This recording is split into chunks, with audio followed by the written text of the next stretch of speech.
RTS Info, Maria Blasco. La deuxième vague de la pandémie frappe fortement 4 établissements médico-sociaux du canton de Neuchâtel.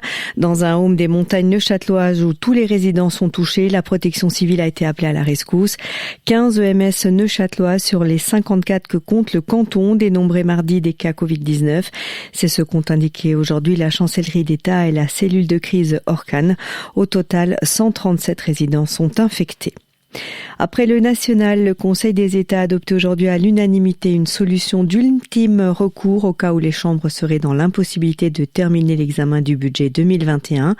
Il s'agit d'un arrêté qui fixe les conditions d'un budget provisoire qui ne s'appliquera qu'au budget de l'année prochaine. Il se basera sur les propositions du Conseil fédéral et prendra en compte les amendements adoptés par la majorité des commissions.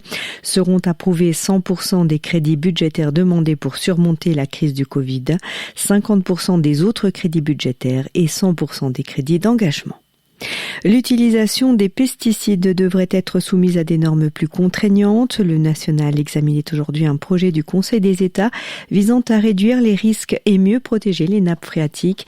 Le projet permet de réglementer l'utilisation des pesticides de manière plus stricte et de réduire considérablement les risques pour l'être humain, les animaux et l'environnement.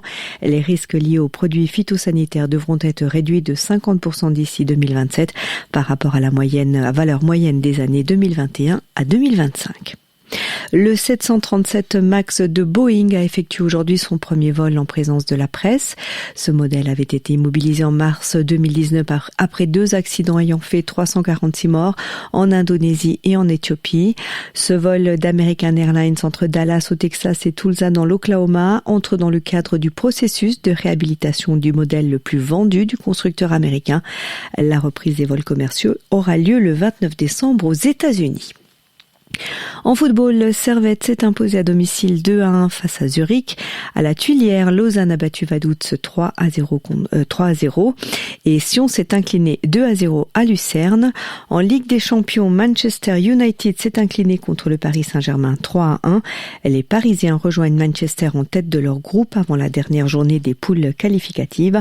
Dans les autres rencontres, Dortmund s'est qualifié pour les 8e de finale après son match nul 1-1 face à la Lazio. En hockey sur glace, en National League, Davos s'est imposé 4-2 face à Rapperswil. En Swiss League, Ajoie est allé battre Sierre 7-3 et la Chaux-de-Fonds s'est inclinée 1-0 sur la glace d'Olten. Demain, assez ensoleillé dans les Alpes, en partie ensoleillé sur le plateau, le long du Jura et en vallée centrale, avec des nuages bas en matinée. Au fil de l'après-midi, les voiles nuageux d'altitude augmenteront. Les premières précipitations arriveront dans la nuit. Il neigera vers 1000 mètres. Il fera 4 degrés au meilleur de la journée. C'est l'apparence